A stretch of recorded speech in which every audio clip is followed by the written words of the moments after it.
Okay, so good day everyone. Here is the simple assessment under the chapter 3.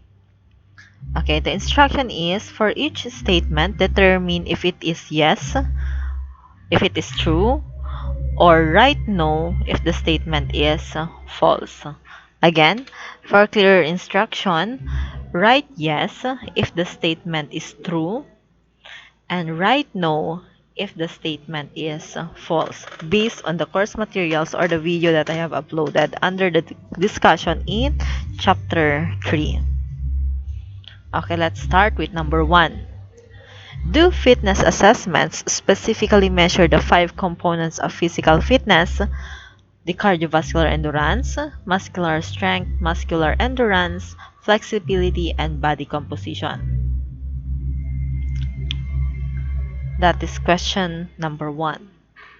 Next, question number 2. Is an ectomorph characterized by a larger bone structure and higher amount of body fat?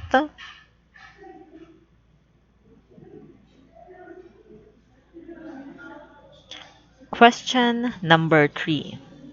Is a mesomorph somatotype defined by an athletic, strong build with wide shoulders and narrow waist?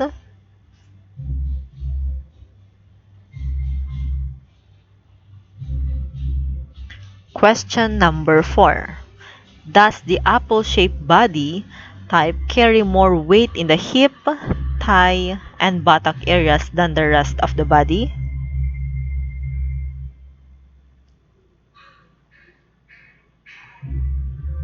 Question number 5.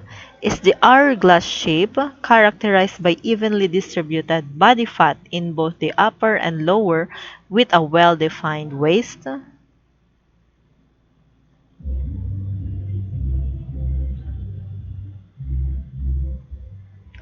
Question number 6.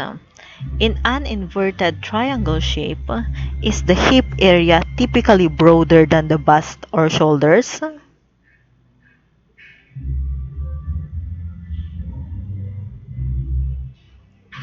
Question number 7.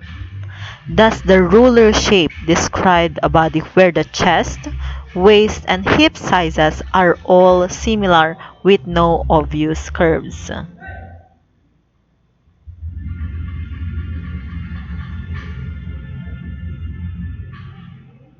Question number 8. Is body mass index or BMI listed as one of the 4 ways to assess body composition in this chapter?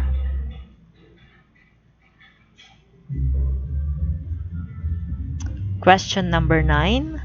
Does the waist to hip ratio or the WHR measure the ratio of your waist circumference to your shoulder circumference?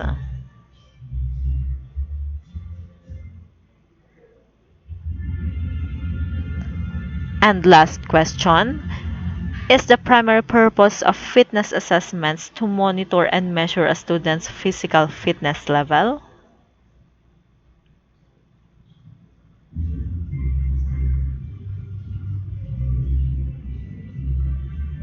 Okay, finalize your answers now.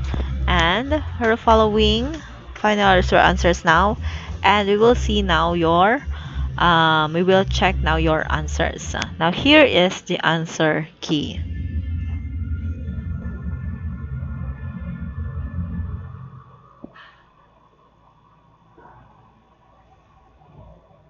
Okay. Thank you for listening and watching, everyone.